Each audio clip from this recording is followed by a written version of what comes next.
Do you wake up tired even after what should have been a full night of sleep? Most people assume that's just part of getting older or having a stressful life, but that's not usually the real reason. In reality, if you're not recovering fully, it's probably due to one of what I call the 5 hidden energy leaks.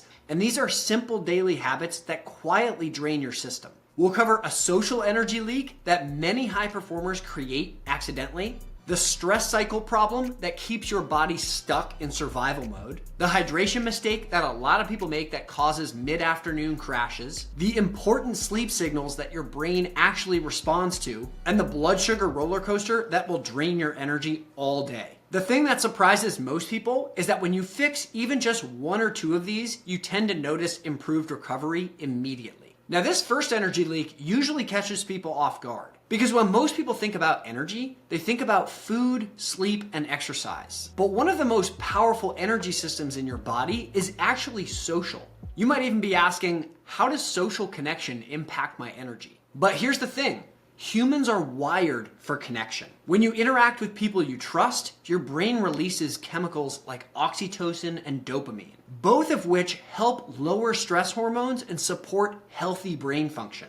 And those signals positively influence your nervous system and even your mitochondria so that you're producing more efficient energy. In simple terms, connection with people that you trust tells your body that you're safe. And when your body feels safe, it can focus more on producing energy efficiently. But here's where many high performers accidentally create an energy leak. They slowly replace deep connection with efficiency. Life gets busy, work expands, family responsibilities grow, and connections tend to trend towards transactional. So instead of calling a friend and having a deep conversation, you send a quick text message. Instead of getting lunch with somebody and talking about life, you either work through it or you talk about work. Social time starts to feel more like a luxury. And don't get me wrong, when life is especially crazy, it can be a luxury. But at the same time, your nervous system interprets a lack of trust-filled connection as social isolation.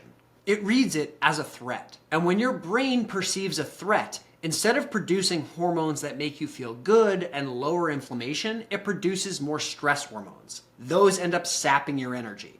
The good news is you don't need dozens of friends or hours of deep conversation to stop this leak. Research consistently shows that just a few meaningful connections dramatically improves psychological and physiological resilience. So a simple shift looks like this. Instead of treating connections like transactions, treat them like an opportunity to let down your guard. They're part of energy maintenance. Maybe it's a walk with your partner, maybe it's once a week dinner with a friend, maybe it's just a 10-minute phone call with somebody you care about. Those moments don't just feel good, they actually rewire your nervous system to make you more resilient and more energized. But social connection is not the only system that quietly drains your energy. The next energy leak is something almost everyone thinks they understand, yet the real mechanism is rarely explained. Energy leak number 2 is the open stress cycle. Now, I want to be clear, stress itself is not the problem. In fact, short bursts of stress, they enhance focus, they enhance performance. Overall, they just make you stronger. When you experience stress, your body produces hormones like cortisol and adrenaline that actually elevate your performance. Now, I don't need to tell you, that can be extremely useful. That's how we meet deadlines, how we solve problems, how we overcome challenges. But the problem is when this stress cycle never closes.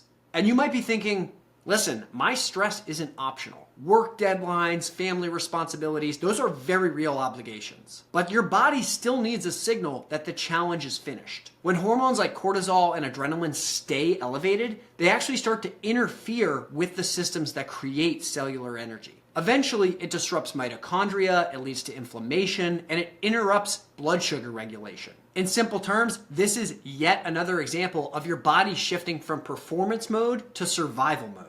And survival mode prioritizes the immediate threat response, not sustainable energy. So stress management isn't about being calm all the time. It's about closing this stress cycle. But it doesn't actually take much. Your nervous system just needs a quick signal that the stress is over. And the fastest signals are physical. Slow breathing for 3 minutes, a 10-minute walk after work, any physical movement that helps get you out of your headspace. These actions tell your brain, even just periodically, the threat is over. And once that happens, your body shifts back into energy production and recovery. But even when you're managing stress well, there's another energy leak that sabotages a lot of people every day. And chances are, it might be within arm's reach right now. Energy leak number 3 is the hydration gap. Now, if you're like a lot of busy professionals and parents that I work with, your day probably looks something like this. Coffee and water first thing in the morning, another coffee mid-morning, sometimes an afternoon coffee, sometimes even an energy drink or a diet soda.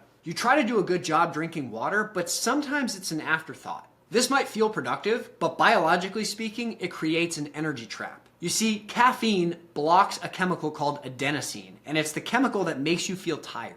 So temporarily, it makes you feel more alert, but it doesn't actually create more energy. It's just masking the signal of fatigue. And as that starts to wear off, that's where you crave another boost. But caffeine isn't even the big issue here. The issue is the hydration gap. Studies have shown consistently that losing even 1% to 2% of your body's water lowers cognitive performance and creates fatigue. And that happens because your blood volume drops a little bit, and then your body does a less efficient job delivering nutrients and oxygen to where it needs to go. In simple terms, your energy system is like a series of highways all throughout the body. If there's less fluid in the system, traffic slows down. Now, if you add caffeinated or sugary drinks to try and combat that, you're then contributing to the blood sugar roller coaster, which is another energy leak. So this combination leads to the classic afternoon slump. And the fix here is really simple. It's not to eliminate caffeine. It's just to address the foundation. The rule that I promote to my clients here is very simple.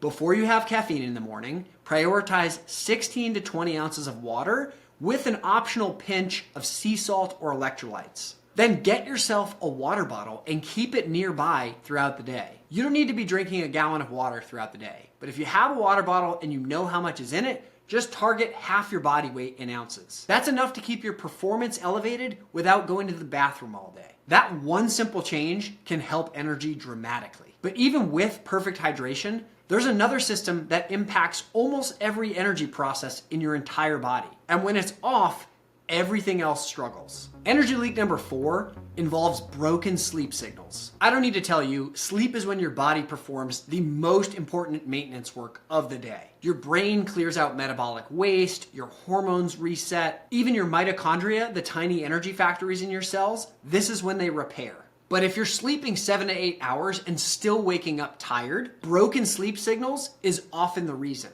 In order to get enough deep restorative sleep, your brain relies on a couple key signals: light exposure, sleep timing, temperature, and stimulation. These cues are how you anchor your circadian rhythm, which is your internal biological clock. Most modern routines completely disrupt these signals. If you skip morning sunlight, your brain doesn't know it's daytime. If you use screens before bed, your brain doesn't know it's nighttime. If you wake up to a blaring alarm and then immediately have caffeine, your body immediately thinks it's under threat. And if you stay up too late, sending emails before you go to bed and having alcohol to unwind, your brain takes longer to fully shut down. All of these inputs confuse the brain's clock. And when that happens, your sleep quality drops, even if you're technically in bed long enough. But the good news is your brain can reset these signals very quickly. And I'm going to walk you through the 20-10-3-2-1 rule to give you some very high impact adjustments. Prioritize 20 minutes of morning sunlight before you get on screens. Don't consume caffeine or nicotine for at least 10 hours before your bedtime. Try not to eat anything significant for 3 hours before bed. Shut down work 2 hours before bed, and shut off screens and bright lights 1 hour before bed. These 5 signals will do more than almost anything else to anchor your circadian rhythm and make sure you're sleeping and recovering deeply. But there's one final energy leak that you have to know about because it impacts almost everyone. And it's where most people go wrong with nutrition. Energy leak 5 is the blood sugar roller coaster. Now, maybe you've heard this term before, but modern nutrition advice can be very confusing. Practice intermittent fasting, go keto, eat your fruits and vegetables, go carnivore. Everyone seems to have a different answer. And if you're wondering what actually matters most for daily energy, I'm about to tell you. For most people, it comes down to one simple principle, and that's metabolic flexibility, meaning your body's ability to efficiently transition between carbohydrates and fat for energy. Now, I have a whole chapter dedicated to this in my book because it is critical for blood sugar stability. When your meals are dominated by foods that spike your blood sugar, your body responds by producing insulin to lower that blood sugar, and that's usually where the crash happens. And then people keep going on this cycle or this roller coaster throughout the day. Over time, every cycle places more stress on your metabolism. And when that happens, you start to lose your metabolic flexibility and your ability to manage blood sugar.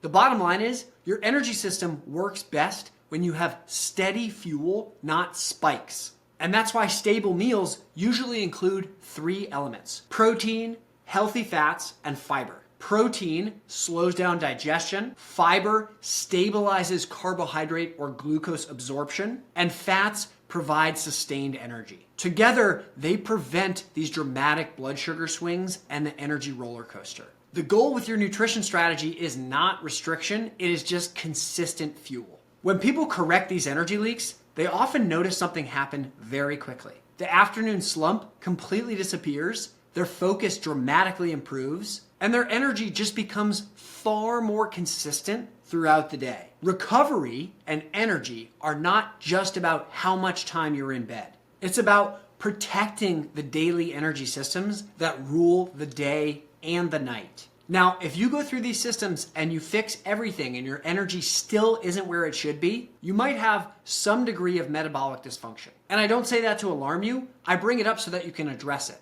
If you're worried about that, I have a video here that'll help you figure out if that's happening to you and, more importantly, how to fix it. If you found this helpful and you want more science-backed frameworks like this, be sure to subscribe to the channel. I really appreciate you for being here, and I'll see you on the next one.